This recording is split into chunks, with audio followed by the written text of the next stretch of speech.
made me feel, like just everything just dropped right then and there. My heart sunk, and my wife was right next to me, and she really didn't understand what was going on, but she saw my reaction, and I didn't even. There was a feeling of helplessness, not knowing, where do we go from there. It was just such a shock. At first I thought, okay, is this permanent, or like what to do? Then I started hearing other people's stories, and after that, for years, I just refused to admit it, I guess. Like, I was just in denial, like, not her. And I think for like a week after that, I was just sitting there and crying hysterically. And I realized that's not really helping him. I need to do something about it. And we called the doctor back, and he said he started him on medication. So his seizures stopped at that point. And since then, he's been on 5 different medications. Even if we have a bad day, I wake up in the morning and I say, okay, today's going to be good. I take it in little steps. And when we have a great moment, it's a great moment. Once in a while, I think about long term, and as PJ gets older, but I try not to think about that too much, because there are some positive things during the day, and it helps me to get through each day. It's very depressing. It's very depressing. You go to your friend's house, and they're able just to whisk them into the car and go wherever and do whatever, and make transitions from store to store. I mean, kids don't like that in the first place, but it's just much harder this way. I have 9 grandchildren, and I consider them all the same, including PJ, because we take him wherever, with the family. He blends in with all the grandchildren, and he just, it's a little harder to deal with on a day-to-day basis. There's a little bit more on-hands type of work that we need to do early in the morning with Simone because of his autism, in a sense that it's a little bit more difficult, obviously, than with a child who doesn't have autism. The language, he has problems, he can't communicate, he tries. It's hard for people who don't know him to understand him, but people who know him, we all pick it up, we know what he means. Dressing, he also has a hard time with that. He has problem with, in public places, lots of noises. He closes his ears and gets scared. Also, too much attention also. He has his certain things that he likes to do, and they cannot be changed. The whole schedule changes, he goes haywire. It's a big change. It's hard. It's very hard. But then again, like, I don't know. I just love her so much. It's just hard to imagine life without her. So I would like to see her say, Mommy, I want Mommy, anything. Like I now, sometimes I hear a parent saying to a child, for example, oh, you talk too much. And I'm like, oh boy, I wish I could say that, Learning language. I mean, how many of us really sit there and say, well, my child first, started learning language at this point, and then he learned adjectives at that point, and who, what, and where questions at this point. How many of us really do that? I don't remember when my other ones, maybe you jot down the first day they said the first word, but do we really look at the mechanism of language? Simple things such as eating. Feeding yourself, that's another thing. These children they need help with feeding, most of them. They need help with communication, number one. Behaviors. Another child, there was a way to discipline. Okay, you're not behaving. You can't play with that toy. We'll put this toy away. Sorry, you can't have it. My autistic child doesn't even care for the toy. So taking the toy away from him, it's totally irrelevant. And so many things, even walking and being able to open a lid, or being able to open a bag of potato chips, anything like that. Danger. They have no awareness of danger. So it's like 24 hours a day, you really have to know what they're doing. It's hard to see my daughter when she gets upset and everything. And my life is always busy because I work on a full-time basis. And when I come home, I try and help her with either PJ or with the girls, her two daughters. They come downstairs while she's trying to get PJ bathed or,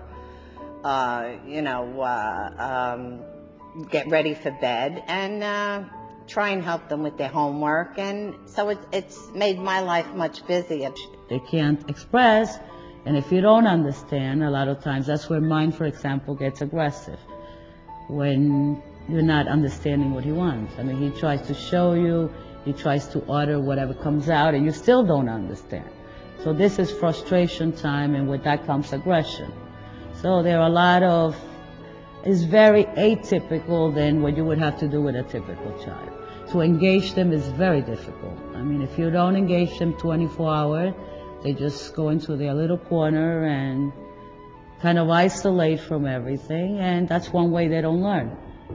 When I go to a doctor's office, when I go anywhere, I leave the house, I inhale, and I pray it goes well, and when it does, I go, oh, that was pretty good. But, you always go out with your arms stiff and just wondering what's going to happen, if something is going to happen. You're never comfortable. Well, constant battle with the doctors. Sammy goes to a lot of different doctors. He's scared of them, and he knows every time we go something happens. Also, to the nature of his seizure disorder, he gets seizures and he ends up in the hospital, and it becomes scary for him because he doesn't realize what happened after the seizure. We went to see a doctor in the city who was supposed to be highly acclaimed, so to speak, as a pediatric neurologist. And he took Simone, flipped him up, turned him upside down, probed him, put him here and there. He was screaming. It was an exam that went on for about 45 minutes. And at the end, we asked him, well, he's autistic.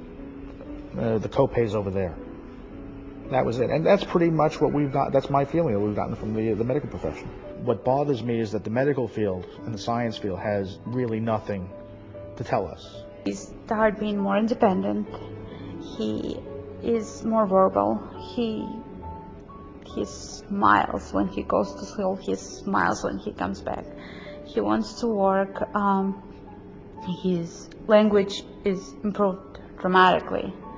He's able to communicate. He made friends. So he's interacting with the kids.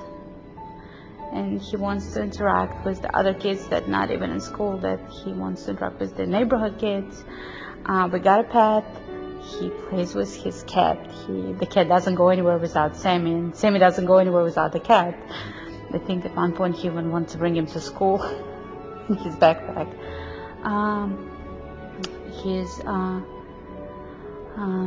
His gross motor developed much better. He started to love music. He loves reading now much more. He brings the book constantly. He wants everybody to read. He requests everybody to read it for him. His writing is also got much better. He doesn't really want to do it, but it got better. Fabiana is a very happy child. She just brightens everything up. That's just how she is by nature. But I can tell sometimes when she gets things, she feels proud. She feels good about herself for understanding what I'm trying to say to her, or for getting her point across. Like, it just lights up her face that she likes that. And sometimes even the opposite, if she's trying to complete a task and she can't do it, I could tell the frustration. Like, she'll get upset and she'll go like this sometimes because she's frustrated. So it's the same thing. When she does well, she knows she does well. So she's very proud of herself, and I'm always there to encourage her, because I don't want her to ever feel like, because she doesn't measure up to whatever, that she's not worthy, or I don't know. So I always try, no matter what, how small it is, it's a great thing that you accomplished this and you did this. So she's happy. I always try, like, sometimes I let him go a little bit. I'm trying to teach him about danger. I do not trust him. A bracelet, when I take him out, for example, that says not aware of danger, nonverbal. In case, for example, I'm at Costco and he runs away somewhere and then he runs out the parking lot and somebody finds him, you know, here's an 8-year-old boy, 9-year-old boy, you kind of would expect him not to run in front of the cars, or, I mean, I would.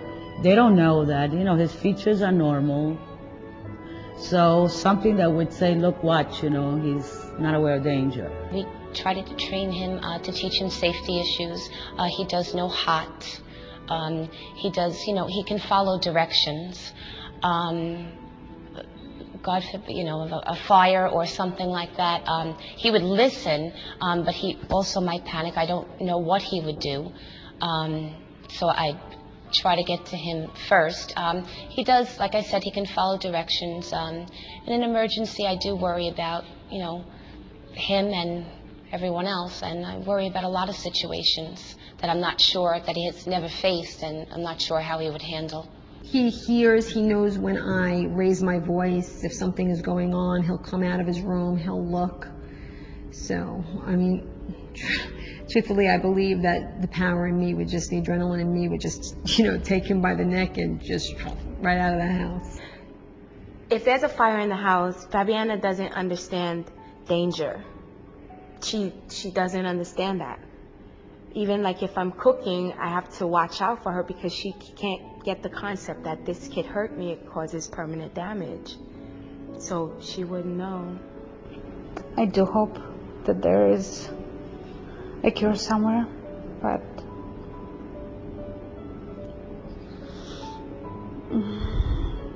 I wish there would be a magic pill you can give anybody, all those kids, to help them, but